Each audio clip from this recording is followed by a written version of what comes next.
So tell me, first of all, you have two prototypical games Yeah. in hand, and let's just pick the closest one for now. Okay. And we might even kind of compare something between them as we go. Yeah. So what's it called? This one is Trincea.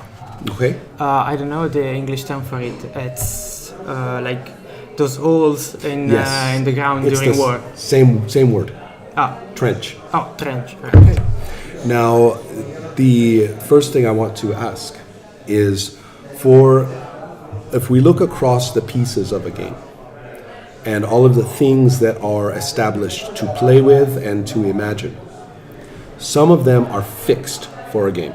It is the way it is. If you're going to play the game, this thing about it is fixed. You're going to play.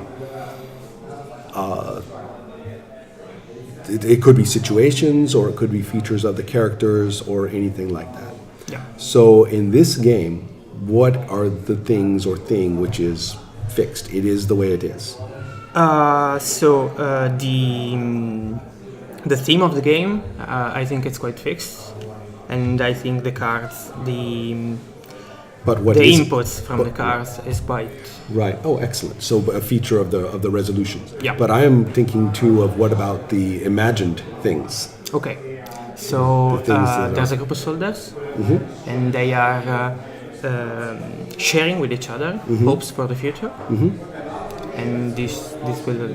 Okay, stay so that's like a this. given. I mean, Yeah. I can't say, oh, but can I play the commander? Can I play the general back in there? Can I do You this? are able to Oh, really? Okay. with time Okay. because the soldier Interesting. gain different grades Right. with their activity, and the game is actually divided into two sections. Okay. In one section, they share these Right. hopes for the future, and in the other section, they walk across Right. the land and live whatever experiences Okay. they encounter. And during those experiences, they gain the grade Sure. and So, but the two situations, you're in the trenches sharing stories, Yeah. and then the second situation, what do you make of your life or find in your life after the war? no, during the war. During the war still, okay. Yeah. But out of the trench. Yeah, they are intermixed. Okay. So if you have these things that are kind of fixed that we know about the game, then let's turn to the things which are still fixed, but I can choose. Right? So if I'm beginning the game or you are beginning to prepare the game, for example, in many games, it would say start in one of these situations. Yeah.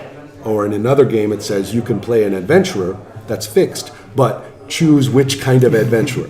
Do you see what I mean? Yeah, That sure. kind of choice. So what follows into that? Well, you can choose the category? name Right. of your soldier, and you can choose the way. But when I'm talking about choosing from a fixed list, do you have a list of names? No. Okay, that's a different category. Okay. So these are the things that are fixed by the game, but they are customized. They're chosen. Then there's nothing like that. Okay.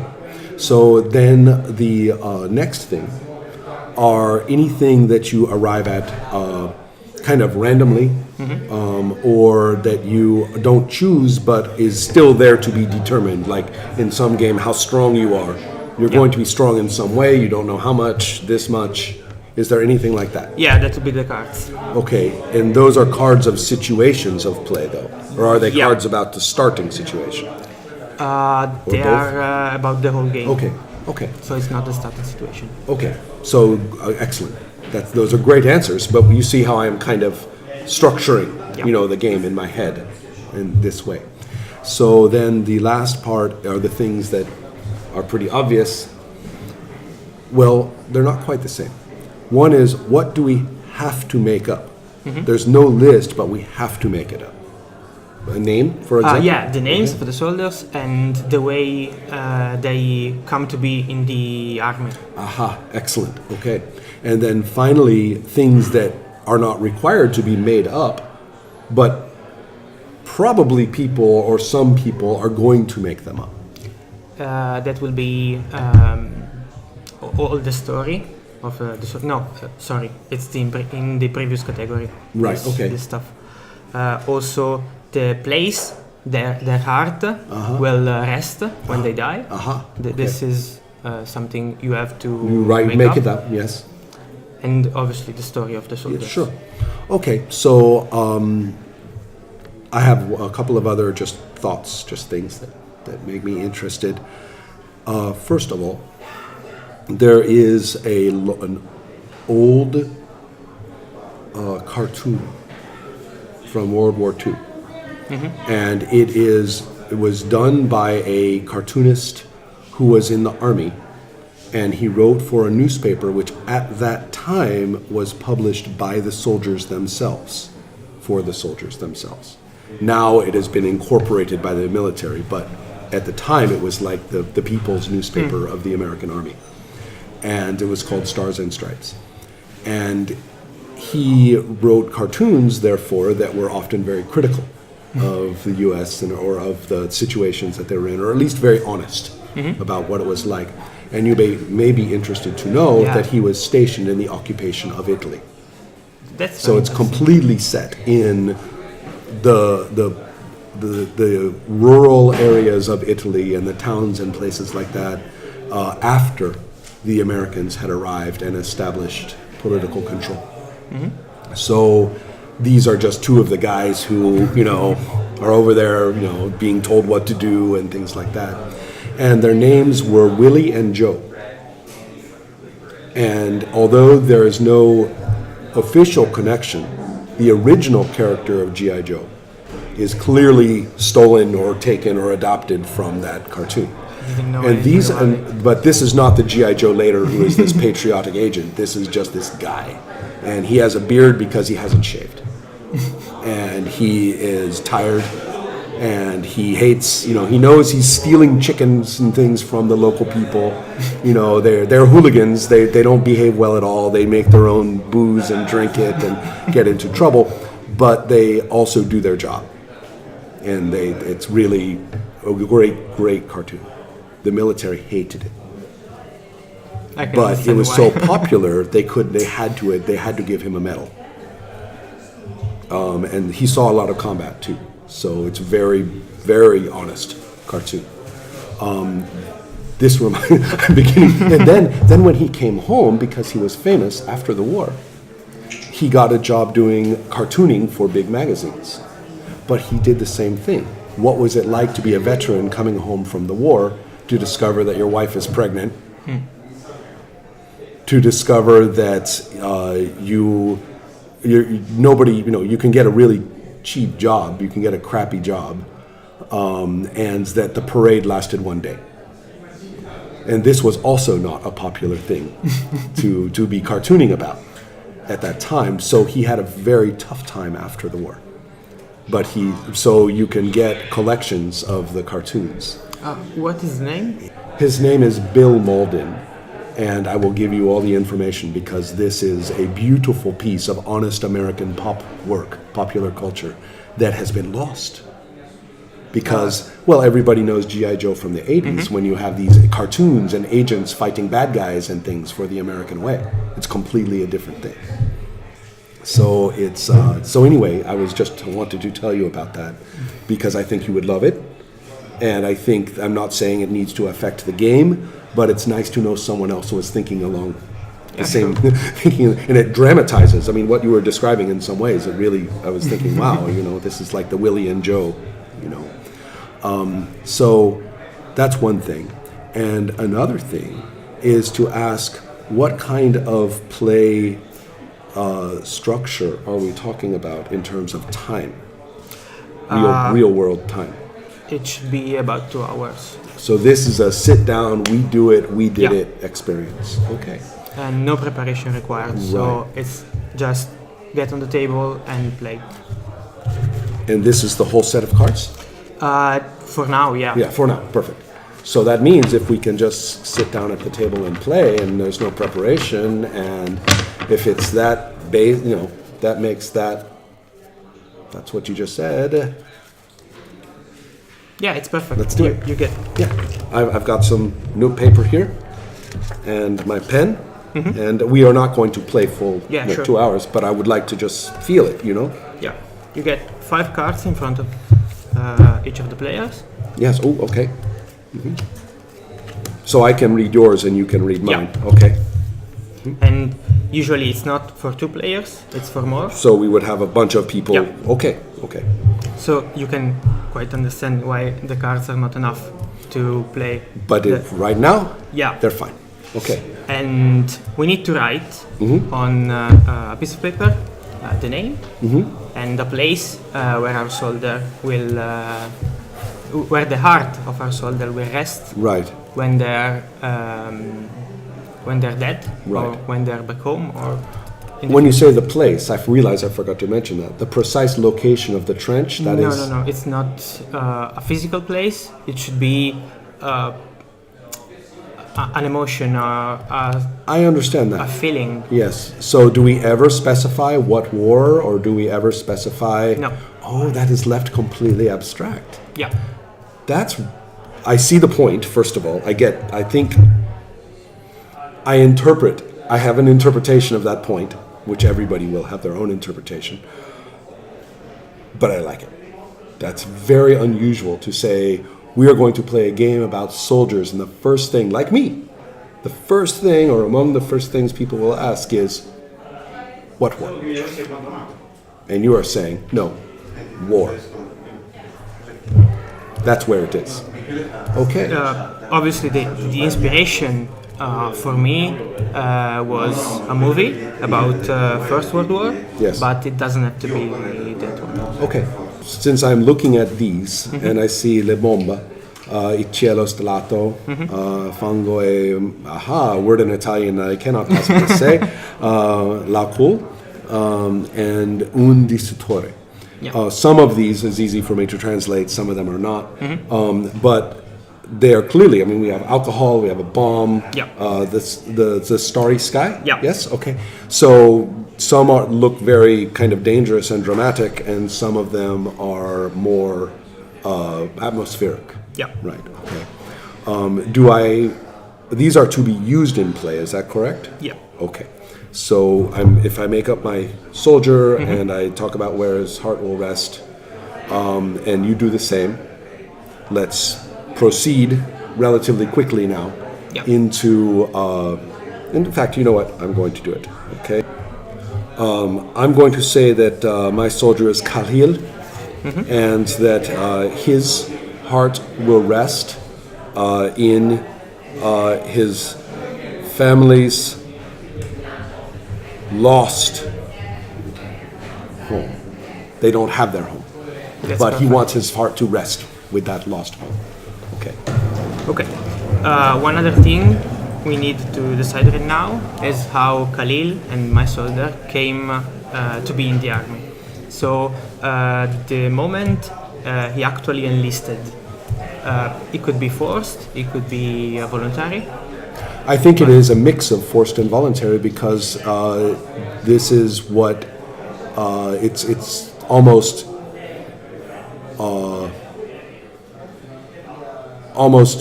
a way of life, and so therefore he's raised in a situation which is already at war, and when you grow up you are in the army and you are in the war. So he grew up. Yes, with war. grew up in war. Yes, Yeah, and every man he knows. I'm going to gender it, right? Just because I have a choice to do so, I will just do it. That for him anyway, every man does it. There isn't really another option unless somehow you became some strange outlaw or criminal or exile or something. Okay, and maybe my soldier is Michael, and when he enlisted, he came at the little table. They were writing names, and they started making a scene. He was arrested immediately, and he was transported forcefully. Right. You were To criminal the front. conscription. Yes. Okay. So good. Now we will take a look at. And where do you tell me where his heart will rest? His heart will rest on a hill in France. Okay. So basically, family, and I would even say society, and then is just moving into the next phase of manhood. Off you go, right? And also this is, I'm thinking of Khalil, that the country or the place or the home is at war, so it's not as though you just do some service. No, you go to fight. Yeah. And then for you, it's criminal conscription. Okay. Interesting point there. So let's take a look at just some aspects of playing the game. If you have a group of people, is it like spoken in turns? Do we all talk in and out? Okay, there's two different phases. In the sharing of future phase, you in turn will have to narrate something about your future, and you have a choice to make. You can activate one of the cards from the other players. The other players, I say, aha, your bomb goes off, or you're looking at this. Actually, by narrating it, so you might narrate that bomb starts falling on the trench, and then the card is activated. Yes. Oh, I understand. Yes. You cannot activate your own. You can activate the other players. Okay. That's kind of fun because you're looking at your cards and thinking, oh no, here it comes. Sometime, yeah. And you can see that there's a trigger pointed in my direction, and also you have it written down for your own. Then what you use on the card. Okay, so the cards are very clearly constructed for the use from two directions. So, we have our sharing phase, which is, again, your past and present is very interesting because we are sharing now for the soldiers. Yeah. But we are talking about the future. Yeah, and there's an attention to both the present situation and the story the soldiers are narrating. I see that. Yes, so I like the use of time. You are fading. Also, you could choose to leave the future part of the scene entirely in the future. So you can actually narrate it as it is a present moment. Yes, I see. Yes. Time. Okay, so we do that for a while, and that is when many of these situations are activated. And am I correct in saying that there's no requirement to activate them all for everybody or anything like that? It's open. It should be one or two, or maybe across the table, so you could choose from different players. Exactly. So, excellent. So once we have done that, we have a series of events that have happened in the trench. And we also have a series of events or spoken events about what is going to happen. Yeah. Okay. And the future should be quite far. Yes. So it's not long out of the not during the war. Right, not tomorrow. Afterwards. Yeah. The point is, whenever I activate one of your cards, you have something to say about it. Yes. You should include yes, another element. You have stuff to do, yes. There's one element for each card, and it's different in every situation. Also, these elements might activate new cards. Sure. So it's a cascade. I see that. So that also means that you are not locked into your turn when everybody else just sits around waiting for you to do your damn thing. Instead, or just those two people, right? Yeah. Instead, things are going off a little bit unpredictably around the table every time. Yeah. Okay. But everybody should have their turn. Yes, so of course. They have the possibility to frame a scene for their own. Yes, I see. Okay. Now, is there a point where we say, all right, phase 2? Yeah. Okay. Whenever had one scene, whenever everyone had one scene, right, and some cards have been turned. Sure. Well, maybe let's say like this. Right. Well, you're certainly going to have some cards turned by the time you get around the table. So, okay. So it's very fixed. That like you said, that transition is locked down, solid, and it is not negotiable or adjustable or anything like that. Okay. So then the second phase, the first is called sharing, and the second is... it's, I don't know the English word for it. What is it in Italian? Marcia. Okay. It's one of the ingredients of Game Chef. So this game was written for this year's Game Chef. I don't know the term it was. Okay, that I don't was know what term they the used English. exactly, but there are plenty of things that I could see as their what they would do. What they would do. Okay. And anyway, this phase should be fixed more on the actions of the soldiers instead Yes. of them talking. Yes. So, in the first phase, you have them talking about their future and living the trench experience. Right. And then in the second phase, you get to move. And Okay. maybe there's a mission, or Right. you need to do something in the cafeteria of Yes, the, yes. the trench. There's a or- military word for it, which is mess, but it's Yeah. very specialized. So yeah.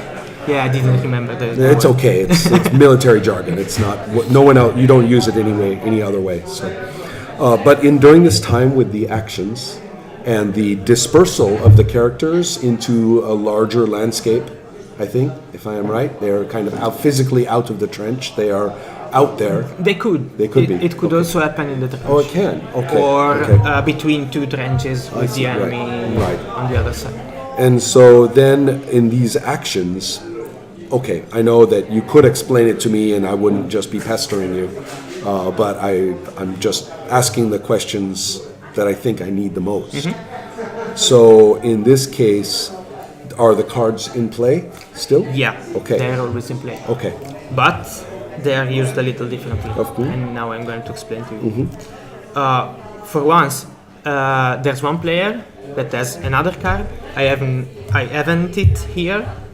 It's the Marcia card. Okay. And this card signals which of the player is going to guide this phase. I see. Okay. So now you have more of a central person. Yeah. Okay. So you have that. Okay. So without teaching me the full game all the way through, and we can stop a little bit here, and I presume that is there a fixed end? One last thing. Is there a fixed end point to play? Yeah. Okay. So fixed end point. All right. So here then becomes the real questions or things to consider. First, what is it that how am I going to put it? Tell me something that happened in play. That's the best way. Tell me something that happened in play when you were playing it the last time.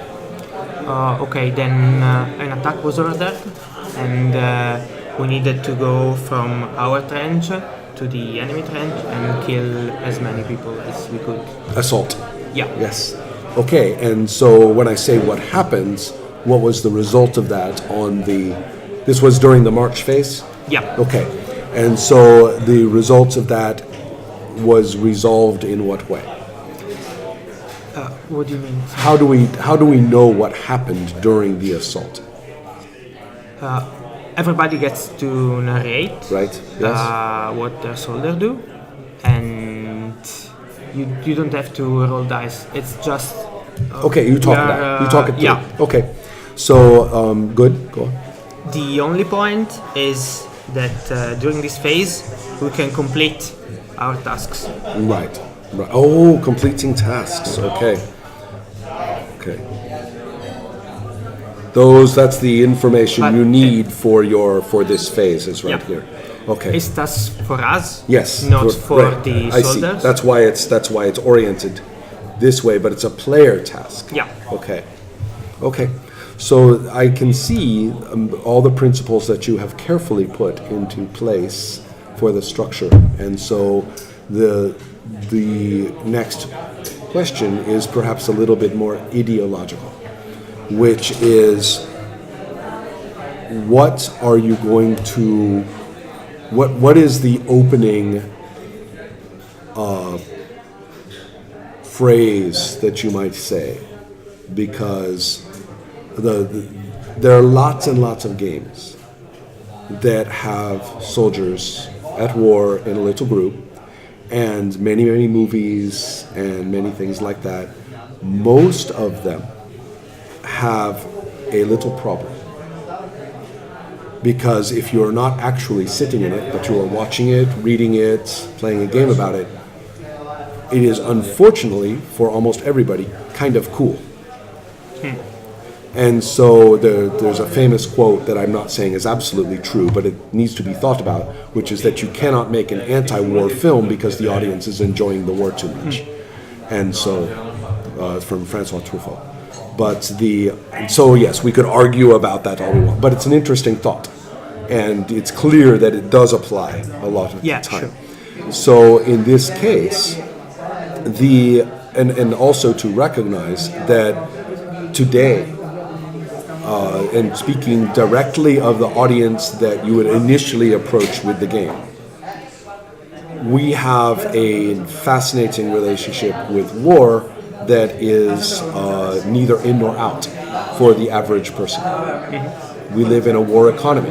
I say we, with the United States, with Italy, and also never mind declaring war. When you drop bombs on the nearby country, you're at war. And even in the country where I live in Sweden, for all the things I am so proud of to live there and all the things that I'm enjoying about being there and not the States, it is one of the world's most significant weapons manufacturers. So yes, we are all at war in that sense, but we are not where these soldiers are. So I am saying, where are you? I don't think you are, but are you selling a fun war story so we can watch it on Netflix and these soldiers are badass and it's sad when this guy gets killed and we must, come together as brothers. Do you see what I mean? I wouldn't say it's about strength. Right. Or heroism. It's more about the commentary about war.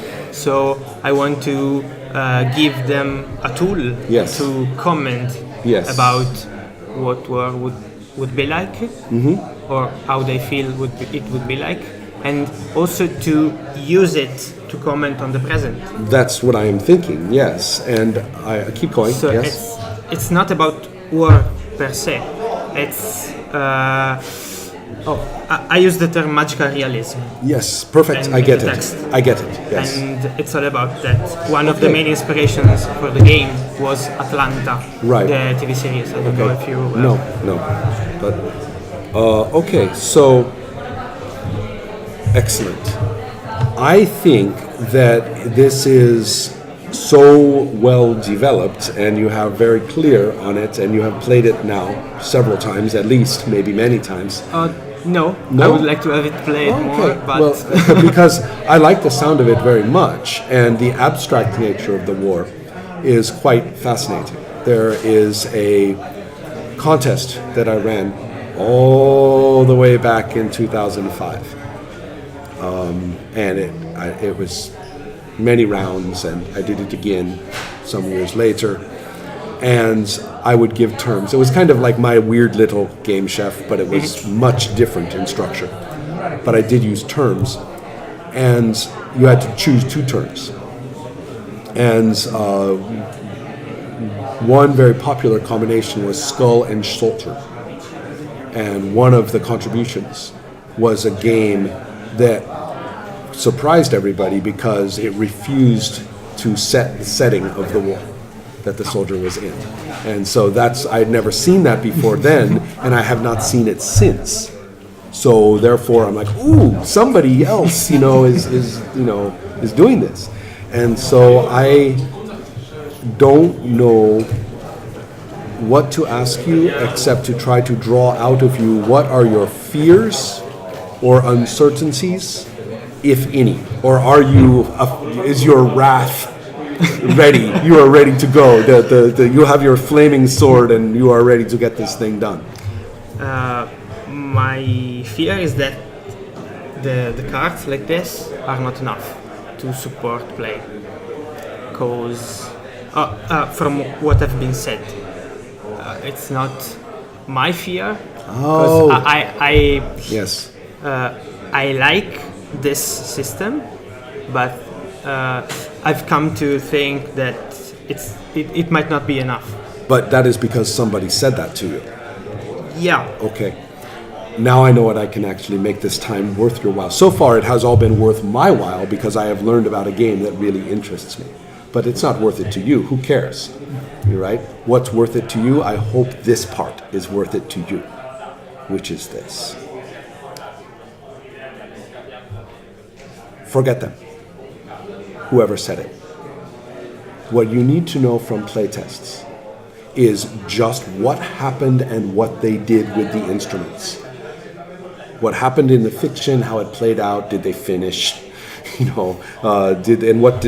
they use the cards, and not whether they think they understood or liked the cards, but whether you can tell that they understood or misunderstood or something like that. Mm-hmm. That's what you need to know.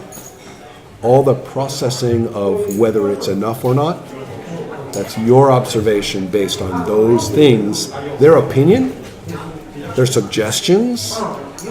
They're saying, oh, this card needs to be clearer right here. I did not feel immersed right there.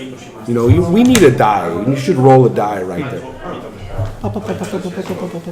It's just the noise that's just the birds. Yeah. Don't let them in. That is my advice. Do not let that kind of talk in. They are not the game designers. It is not theirs. You did not, by inviting them to playtest, you did not put them on your committee. Yeah, sure. But everybody wants to do it. So it's very toxic.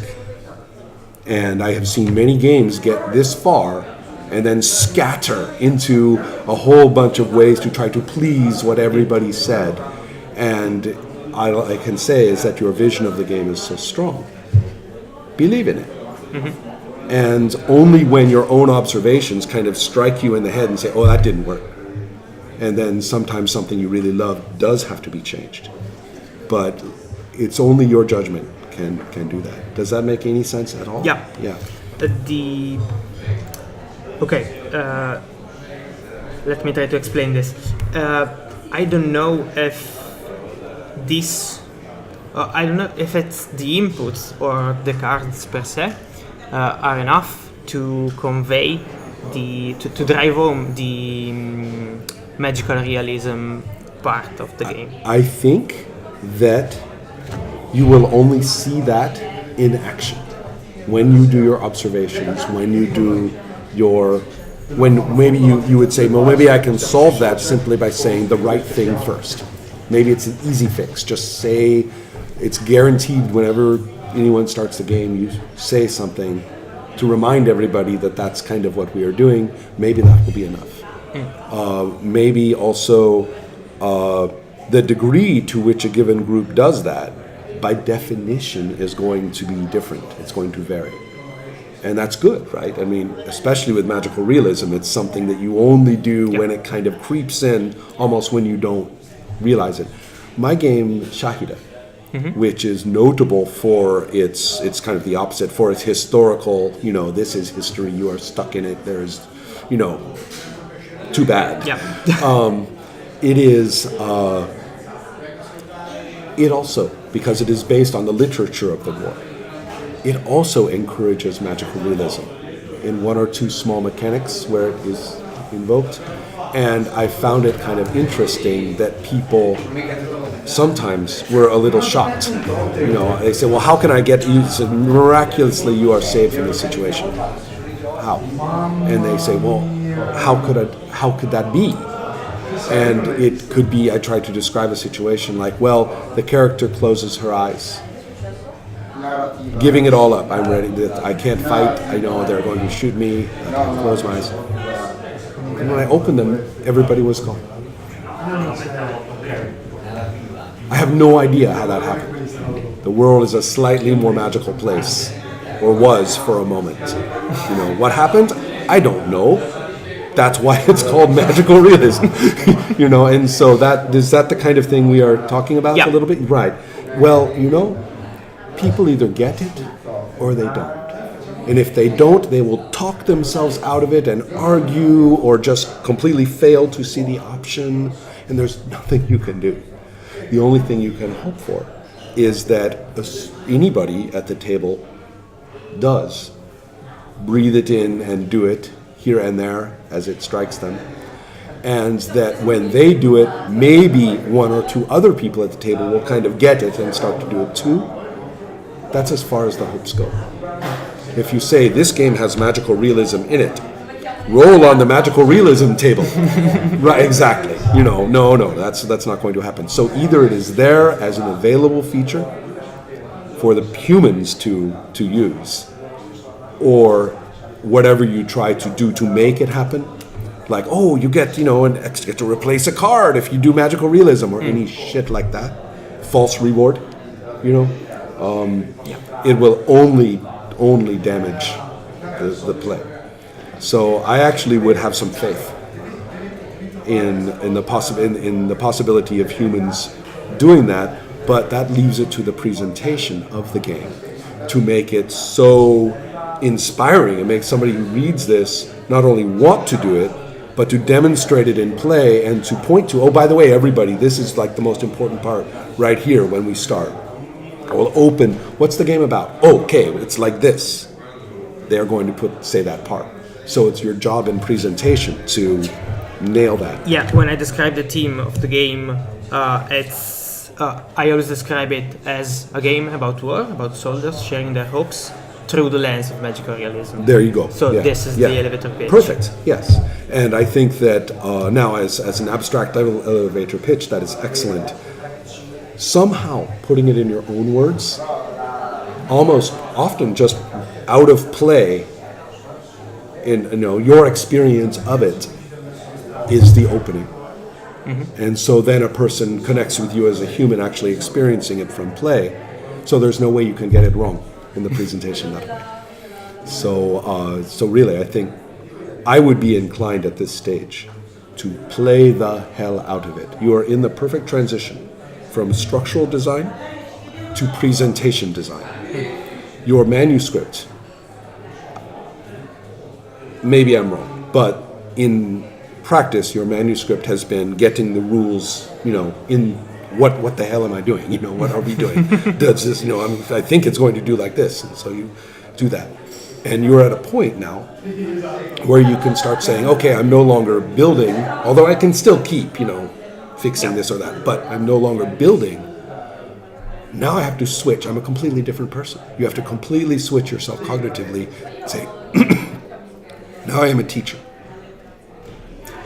It's very difficult to be doing the thing, explaining the thing, and teaching the thing at the same time. Explaining and teaching are not the same things.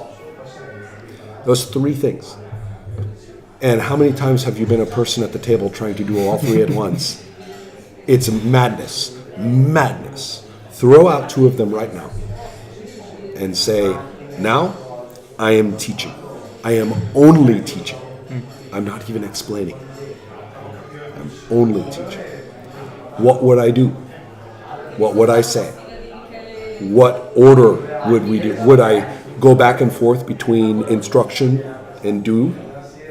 Do this first before I tell you the next step. Yeah. A pedagogy for the game. That's your manual. Should be explaining, teaching, and playing the game. You say, hey, let's play chess. I'll teach you chess. Here, let's play. Think about it. That's a very difficult position to be in. It seems like it's intuitive.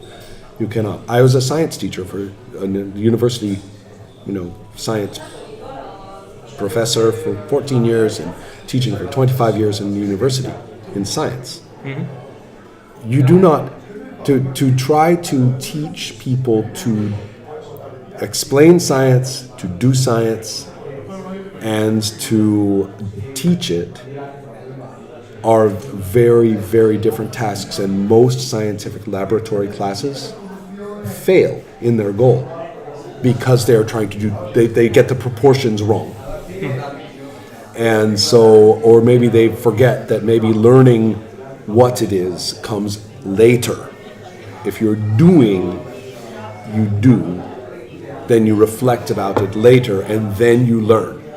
Or maybe it's the other way around. Maybe you need to learn some things first and then only then can you do Otherwise, you'll be bored and distracted and just trying to get through it. But you have to. You see what I mean? They're very different things. Right now, you are the teacher. That's your job, and it's a completely different writing, completely different practice. Maybe that's next time you play. Say, okay, I'm not going to explain a damn thing. I am just going to teach. Okay. That's I think a powerful thing. It's the difference between a good manual and a bad one, hands down. Is there any resources or something I could read about this topic, about how to structure the manual in order to do all this stuff? Well, there is no boilerplate, right? There is no, here is the Microsoft Word template of your game manual. Fill in, it's if I was dishonest, I would claim I had one of those and I would sell it. But it would be a lie. Mm-hmm. So, because you are the expert on how to teach the game, nobody else is. So, great. I think that's it. Thank you very much. Thank you very much.